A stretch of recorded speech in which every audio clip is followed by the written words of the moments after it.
¿Será verdad que Dios aborrece el pecado, pero ama al pecador?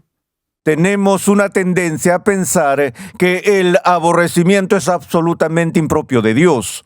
Pero creo que podría sorprenderle saber que Dios o la Biblia hablan tanto sobre el aborrecimiento de Dios hacia nosotros, así como de su amor por nosotros.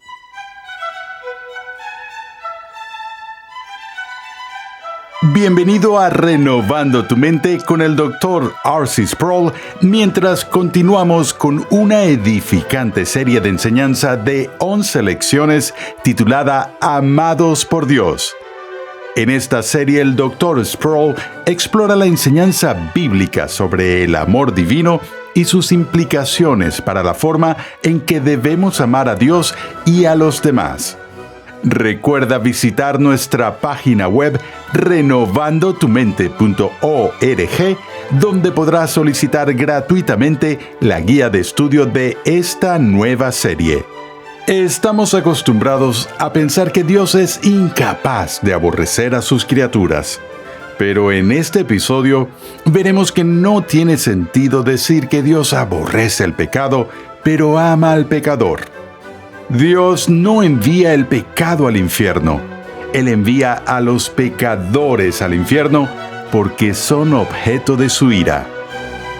Pasemos una vez más al salón de clases a escuchar al Dr. R.C. Sproul mientras aborda las limitaciones del amor de Dios y la realidad de su ira justa. Continuamos con nuestro estudio sobre el amor de Dios y en nuestra última sesión vimos el amor soberano de Dios en su elección de personas para salvación. Cada vez que luchamos con esa pregunta de la elección de aquellos que son redimidos y aquellos que son pasados por alto, nos preguntamos sobre los límites del amor de Dios y de hecho, cuando examinamos Romanos capítulo 9, escuchamos referencias al aborrecimiento de Dios, no al aborrecimiento del hombre contra Dios, sino de Dios aborreciendo a las personas. Eso realmente nos inquieta porque estamos acostumbrados a pensar que Dios es incapaz de tener sentimientos de odio hacia sus criaturas. Echemos un vistazo a este tan difícil texto que encontramos en Romanos 9, donde nos topamos con esta idea del aborrecimiento de Dios. Empezamos en el capítulo 9, en el versículo 6, cuando Pablo dice: pero no es que la palabra de Dios haya fallado, porque no todos los descendientes de Israel son Israel, ni son todos hijos por ser descendientes de Abraham, sino que por Isaac será llamada tu descendencia. Esto es, no son los hijos de la carne los que son hijos de Dios, sino que los hijos de la promesa son considerados como descendientes, porque la palabra de promesa es esta: por este tiempo volveré y Sara tendrá un hijo. Aquí es donde entramos en la doctrina de la elección. Y no solo esto, dice Pablo, sino que también Rebeca concibió mellizos de uno, nuestro padre Isaac, porque cuando aún los mellizos no habían nacido y no habían hecho nada, ni bueno ni malo, para que el propósito de Dios conforme a su elección permaneciera, no por las obras, sino por aquel que llama, se le dijo a Rebeca: el mayor servirá al menor. Tal como está escrito: a Jacob amé, pero a Esaú aborrecí.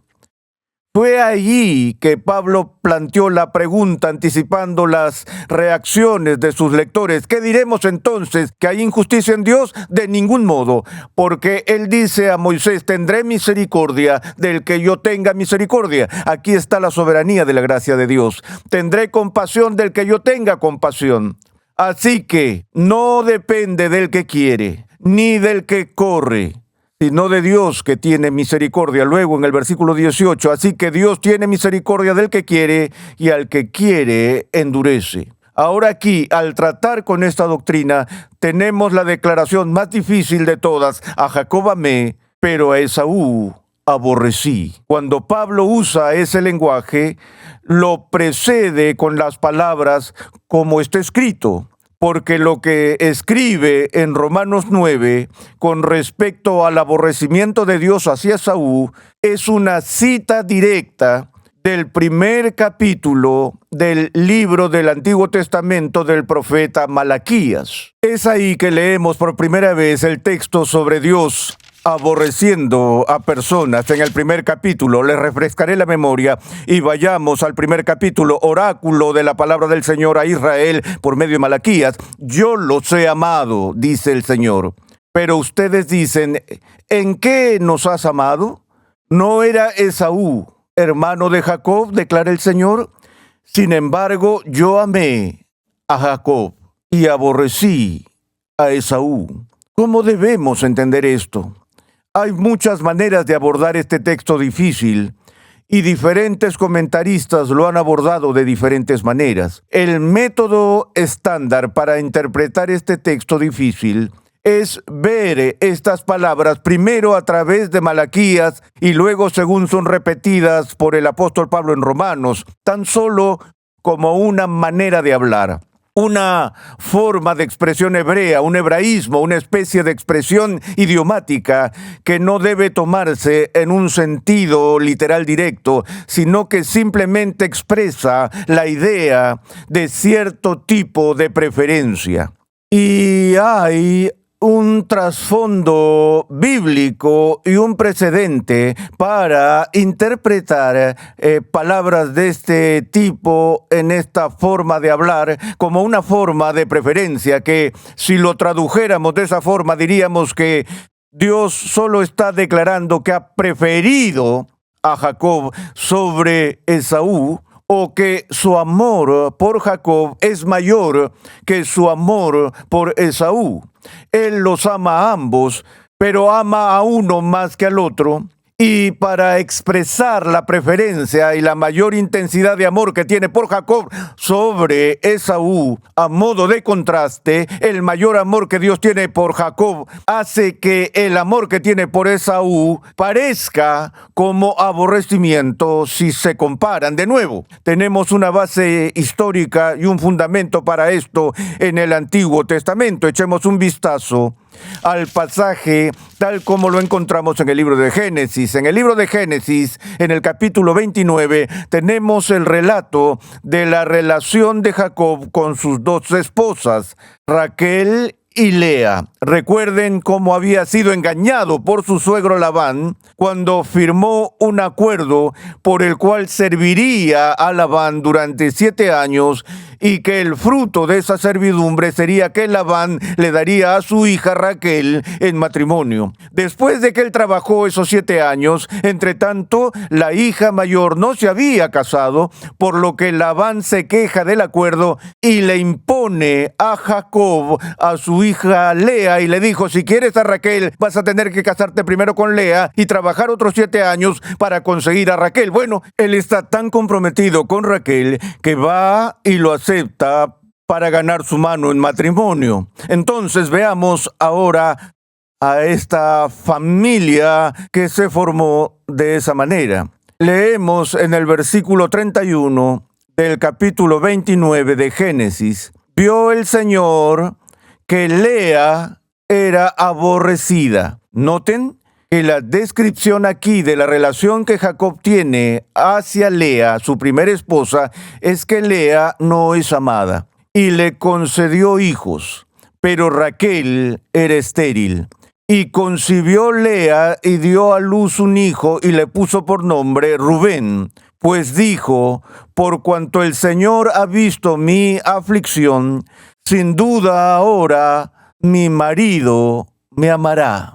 Concibió de nuevo y dio a luz un hijo y dijo, por cuanto el Señor ha oído que soy aborrecida, me ha dado también este hijo, así que le puso por nombre Simeón. Concibió otra vez y dio a luz un hijo y dijo, ahora, esta vez mi marido se apegará a mí porque le he dado 3 hijos. Con cada uno de estos embarazos, la esperanza de Lea es que ahora Jacob la amará, porque aparentemente, al menos en su percepción y de acuerdo con lo que dice la Escritura, la percepción de Dios, ella no fue amada. Pero si retrocedemos solo un versículo antes, vayamos al versículo 28. Así lo hizo Jacob y cumplió la semana de ella, y él le dio a su hija Raquel por mujer. Y Labán dio su sierva Bilha a su hija Raquel como sierva. Jacob se llegó también a Raquel, y aquí está la declaración, y amó más a Raquel que a Lea. Noten que no dice a Raquel amó, pero no amó a Lea, o a Raquel ha amado, pero a Lea ha aborrecido. Todo lo que dice allí en los versículos 28-29 es que Jacob amaba a Raquel más de lo que amaba a Lea, que había una preferencia, una mayor dimensión del amor que sentía hacia una esposa sobre la otra, pero en comparación, Lea se sentía como no amada en lo absoluto. Cuando ella dijo, ahora que le he dado a luz estos hijos, tal vez me ame, lo que realmente dice es, tal vez me amará tanto como ama a mi hermana Raquel. Así que aquí vemos la idea hebrea, donde hay un grado de amor, donde uno es más alto que el otro, que por contraste, lo que es menos amado se considera que no es amado, o la antítesis del amor, que es aborrecimiento. Si no está claro en ese texto, vayamos al Nuevo Testamento para ver quizás el ejemplo más famoso de este tipo de lenguaje que encontramos en el Nuevo Testamento. Lo encontramos en el Evangelio de Lucas, en el capítulo 14, en un discurso de Jesús. En el versículo 25 del capítulo 14 de Lucas leemos esta declaración. Grandes multitudes acompañaban a Jesús, y él, volviéndose, les dijo, si alguien viene a mí y no aborrece a su padre y madre, a su mujer e hijos, a sus hermanos y hermanas, y aún hasta su propia vida, no puede ser mi discípulo. El que no carga su cruz y me sigue no puede ser mi discípulo, porque ¿quién de ustedes, deseando edificar una torre, no se sienta primero y calcula el costo? Continúa y utiliza más ilustraciones sobre cómo una persona sabia, antes de comprometerse, tiene que considerar las consecuencias, tiene que considerar el costo. Estas personas que quieren subirse al tren con Jesús y seguirlo a él y sentarse allí y recibir todas las bendiciones que está dando mientras sana a los enfermos, los ciegos y los sordos y demás, les dice, esperen un minuto. Si quieren ser mis discípulos, hay una etiqueta de precio adjunta. Hay un costo alto para eso. Deténganse y consideren ese costo antes de seguirme, porque si no están preparados para aborrecer a su madre y a su padre, para aborrecer a sus hijos, para aborrecer su propia vida, no pueden ser mis discípulos. Así que Jesús presenta a sus contemporáneos un requisito previo para el discipulado: aborrecer a la familia. Ahora, este es Jesús, quien guarda la ley de Dios perfectamente a lo largo de su vida, que entendió claramente el quinto mandamiento de honrar al padre y a la madre, de amar al prójimo tanto como ellos se amaron a sí mismos. Nadie entendió la dimensión del amor que requiere la ley de Dios en la medida en que Jesús lo hizo.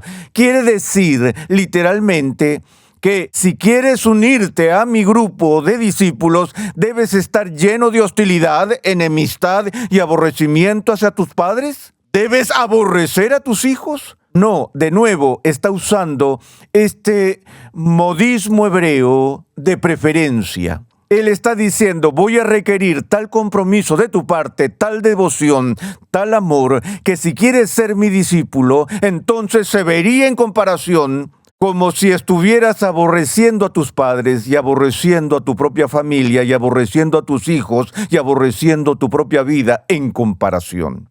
Entonces, creo que entendemos eso. De hecho, cuando leo esto, nunca he tenido a alguien que se me acerque y me diga, ¿por qué Jesús, que se supone que es el amor de Dios encarnado, le dice a la gente que tienen que aborrecer a sus padres y aborrecer a sus hijos? Obviamente entendemos cuando leemos este texto que eso no es lo que estaba comunicando. Lo que estaba comunicando era la supremacía del amor que debemos tener hacia Él por encima de todo lo que está en este mundo, incluidos aquellos que más amamos aquí.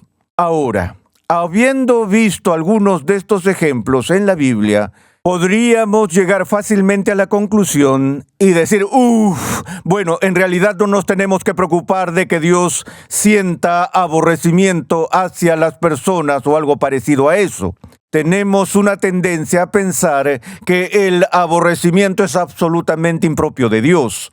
Aquello que las Escrituras enfatizan una y otra vez es que aun cuando éramos pecadores, el amor de Dios era tan grande hacia nosotros que incluso entonces, aun estando alejados de Él, su amor venció nuestra hostilidad. Por lo tanto, no debe haber ninguna hostilidad en Dios. Pero creo que podría sorprenderles saber que Dios o la Biblia hablan tanto sobre el aborrecimiento de Dios hacia nosotros, así como de su amor por nosotros.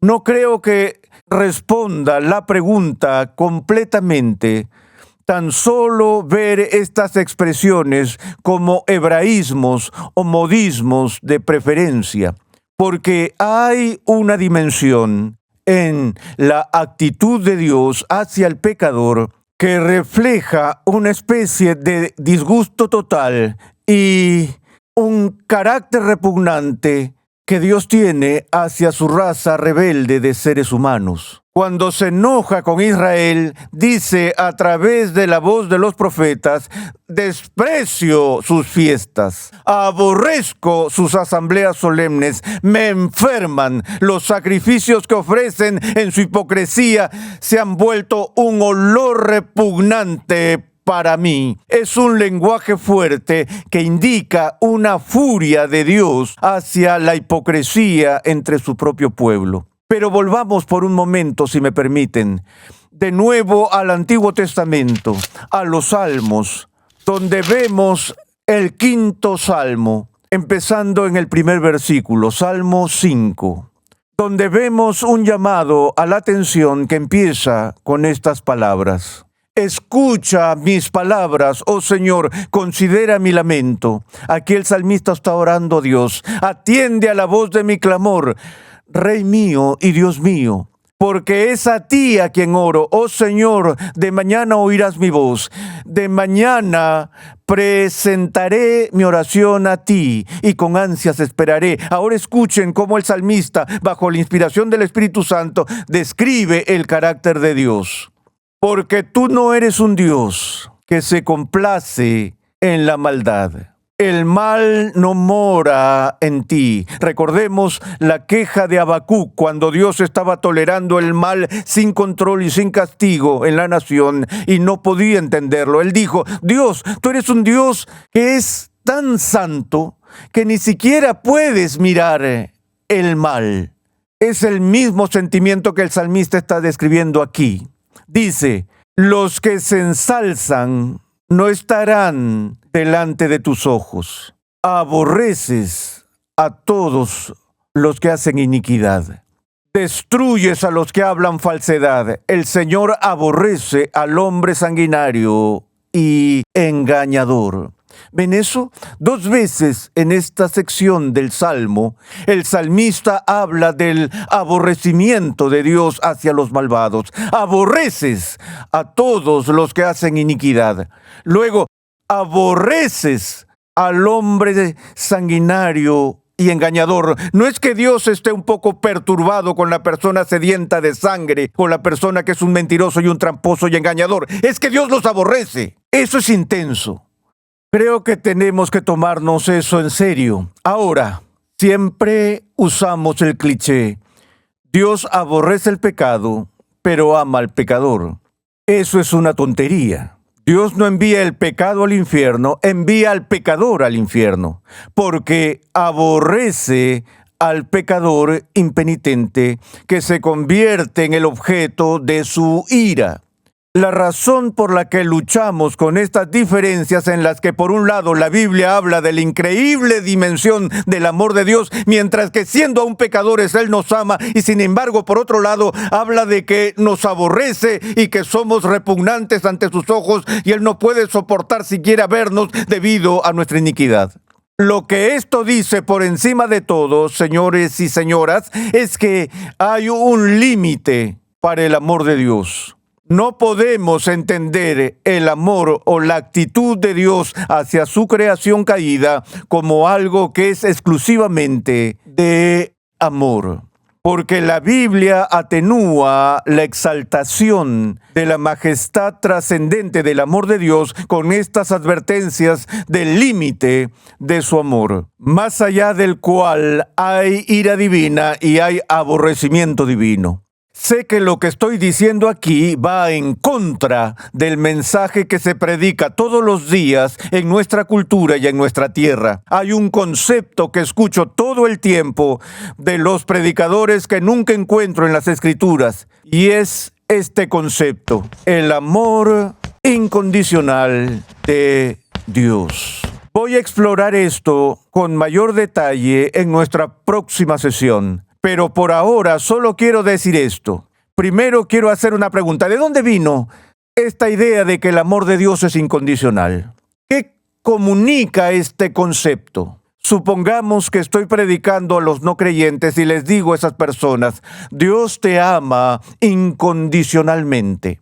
Ustedes saben que nos dicen en el seminario que cuando predicamos, no predicamos un sermón, predicamos 3 sermones. Está el sermón que la gente escucha, está el sermón que pensabas que predicabas, y luego está el sermón que realmente predicaste, y no son lo mismo. Entonces tenemos que entender eso. Me pregunto, ¿qué escucha esa persona impenitente e inconversa cuando escucha un sermón y escucha este anuncio? Dios te ama incondicionalmente. Déjenme decirles lo que escucha. Él oye esto: Dios me ama tal como soy. No tengo que arrepentirme de mis pecados, no necesito un Salvador, no tengo que preocuparme de ir al infierno, porque un Dios que ama a todos incondicionalmente nunca enviará a nadie al infierno. Así que puedo seguir viviendo una vida infernal tal como soy y nunca más preocuparme por ofender a Dios, porque Él no puede ser ofendido. Así de incondicional es su amor. No puedo pensar en un mensaje más peligroso para comunicar a la gente que estar allí y anunciar el amor incondicional de Dios. El motivo para ello, obviamente, es que el predicador que ha experimentado la gracia de Dios, su amor redentor, está tan abrumado por esa redención de Dios que quiere expresarlo en los términos más enérgicos. Por eso dice: el amor de Dios es tan maravilloso, poderoso, trascendente, que podríamos decir que es incondicional. No lo hagas, porque das el mensaje equivocado. Dios ha puesto una condición absoluta sobre la salvación de cualquier persona. Esa persona debe abrazar a Cristo por fe y confiar en Él y solo en Él, o esa persona solo conocerá la ira divina para siempre. Ahora, hay un amor que viene de Dios, que llega a todas las personas, que es diferente de su amor salvador. Es ese amor que exploraremos en nuestra próxima sesión.